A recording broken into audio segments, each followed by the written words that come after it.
வணக்கம். இன்னைக்கு தலால் ஸ்ட்ரீட்ல இன்வெஸ்டர்ஸ்க்கு ஒரு ரொம்பவே கஷ்டமான நாளா இருந்துச்சு.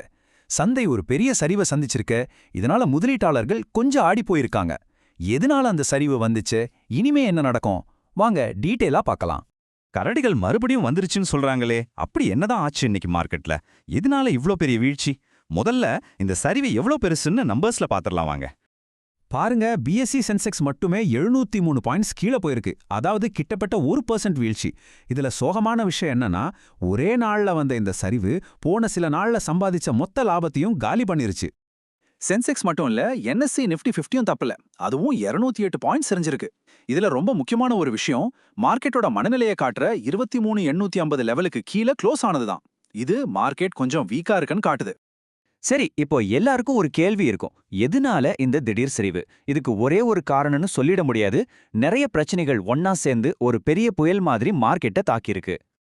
இங்க பாருங்க, உலக அளவுல நடக்கிற பிரச்சனைகள், அதாவது இந்த ஜியோபொலிட்டிக்கல் டென்ஷன்ஸ், கச்சா எண்ணெய் விலை $100க்கு மேல போனது, நம்ம ரூபாய் மதிப்பு குறைஞ்சது, வெளிநாட்டு முதலீட்டாளர்கள் பணத்தை வெளியெடுக்கிறதுன்னு பல விஷயங்கள் சேர்ந்து தான் இந்த நிலைக்கு காரணம். வாங்க இதை ஒவ்வொன்னா பார்க்கலாம்.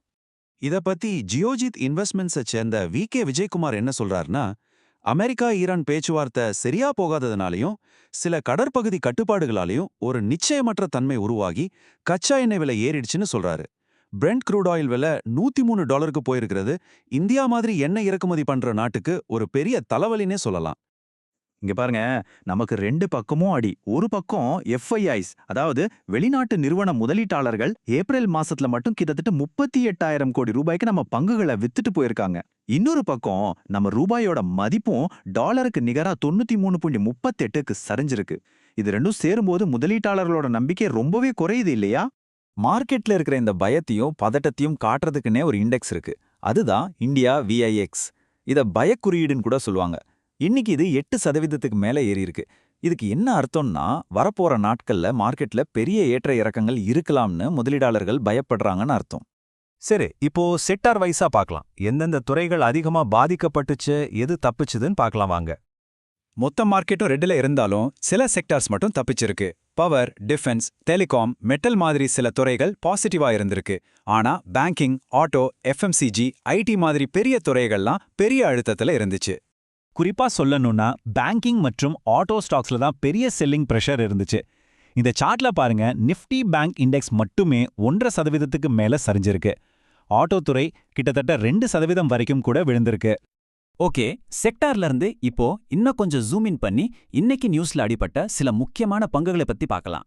நிஃப்டி 50ல இன்னைக்கு டாப் கெய்னர்ஸ் லூசர்ஸ் யார் யாருன்னு பாருங்க. HDFC லைஃப், அதானி என்டர்பிரைசஸ் மாதிரி சில பங்குகள் நல்லா பர்ஃபார்ம் பண்ணியிருக்கு. ஆனா இன்னொரு பக்கம் Maruti Suzuki, Eicher Motors, Reliance மாதிரி பெரிய பங்குகள் எல்லாம் டாப் லூசர்ஸ் லிஸ்ட்ல இருக்கு. இதுல ஆட்டோ பங்குகள் அதிகமா அடி வாங்கி இருக்கிறது நல்லாவே தெரியுது. ஆமா, நம்ம போன ஸ்லைட்ல பார்த்த மாதிரி ஆட்டோ செக்டார்ல தான் இன்னைக்கு அடி பலமா இருந்துச்சு. நிஃப்டியோட டாப் லூசர்ஸ்ல மாருதி சுசுகி, ஐஷர் மோட்டார்ஸ் ரெண்டுமே இருந்துச்சு. ரெண்டுமே கிட்டத்தட்ட 5% வரைக்கும் சரிஞ்சிருக்கு. இது இல்லாம தனியா ஒரு கம்பெனி நியூஸ் பெரிய தாக்கத்தை ஏற்படுத்துச்சு. ஜோதி சிஎன்சி ஆட்டோமேஷன் பங்கு அப்பப்பா ஒரே நாள்ல 16% சரிஞ்சிருக்கு. எதுக்குன்னா, அவங்களோட ஒரு துணை நிறுவனம் மேல பிரான்ஸ்ல சில ஏற்றுமதி விதிமுறை மீறல் சம்பந்தமா விசாரணை நடக்குதுன்னு நியூஸ் வந்ததால தான். சரி, இவ்ளோ பிரச்சனைகள், இவ்வளோ சரிவு, இப்போ எல்லா முதலீட்டாளர்கள் மனசுலயும் ஒரே கேள்விதான் ஓடும். நான் இப்போ என்ன பண்றது? இந்த மாதிரி ஒரு நிச்சயமற்ற சூழ்நிலையில மார்க்கெட் எக்ஸ்பர்ட்ஸ் என்ன சொல்றாங்கன்னு பார்க்கலாமா? அவங்களோட அட்வைஸ் என்னவா இருக்கு? எக்ஸ்பர்ட்ஸ் எல்லாரும் ஒருமித்த கருத்தா சொல்றது என்னன்னா, இப்போதைக்கு கொஞ்சம் ஜாக்கிரதையா இருக்கணும். முக்கியமா உலக அளவுல நடக்கிற நியூஸை கவனமா பார்க்கணும். நிஃப்டியை பொறுத்த வரைக்கும் 23,835ன்றது உடனடி சப்போர்ட் லெவல்.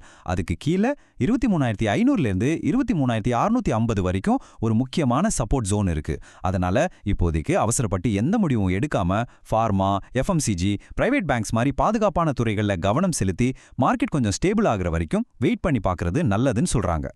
சரி, இன்னைக்கு விவரங்களை பார்த்தாச்சு. கடைசியா ஒரு முக்கியமான விஷயம், பங்குச்சந்தை முதலீடுகள் சந்தை அபாயங்களுக்கு உட்பட்டவை. அதனால முதலீடு செய்யறதுக்கு முன்னாடி சம்பந்தப்பட்ட எல்லா ஆவணங்களையும் கவனமா படிச்சு பாருங்க.